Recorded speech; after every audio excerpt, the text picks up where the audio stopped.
So, ganito lang kasimple paano mag-register. Ito dito sa dream-bigtime.com. Tapos, members login. Click mo to. So, login mo yung account mo. Log in your account. Dito gagamitin natin yung kay Brandon.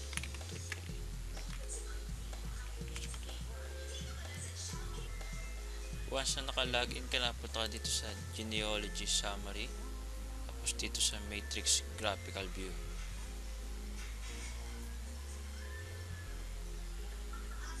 Makikita mo dito yung register. Pwede mo i-click dito or kung saan mo siya gusto ilagay. For this time, si Brandon yung sponsor na i-register natin. So, click mo to register. Tapos, ilagay na natin yung mga details na kailangan. Okay, so ito yung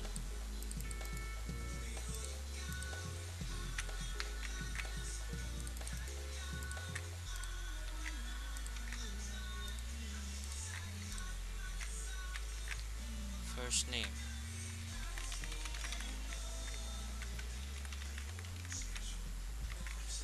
Palomares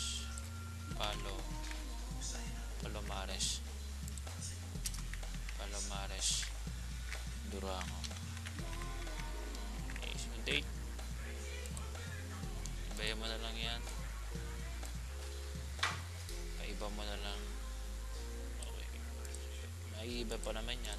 Then mail, sa address,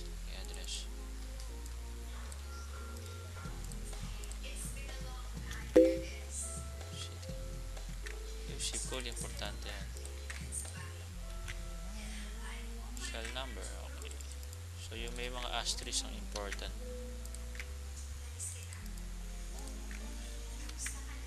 Yan. Okay. Makita mo rito, ito yung network information. Ibig sabihin ito yung sponsor. So for example, ikaw. Tapos ilalagay mo siya under ni Herbie Ngir. So kumbaga siya yung placement mo.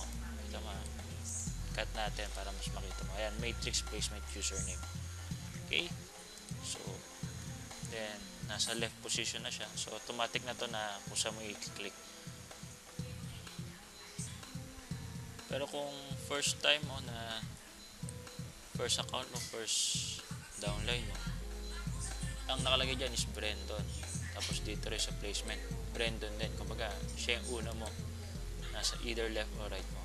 So, placement mo siya under. Pero dahil dito sa example natin, under siya ni Herbie Ngir. Okay, so ilalagay natin siya sa left side ni Herbie. So, ilalagay natin yung pin. Okay.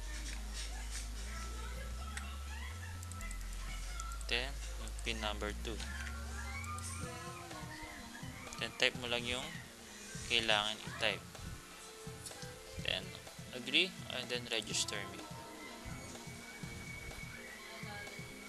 So, makikita mo dyan, sa sponsor siya ni Brandon Arcilla and placement siya kay Herbie. Okay, so okay mo siya. So, yun, successful na. So, ganun lang siya kadali kung paano mag-register sa ating Dream Big Time. Okay, so until next video, Ellison Loki po ulit.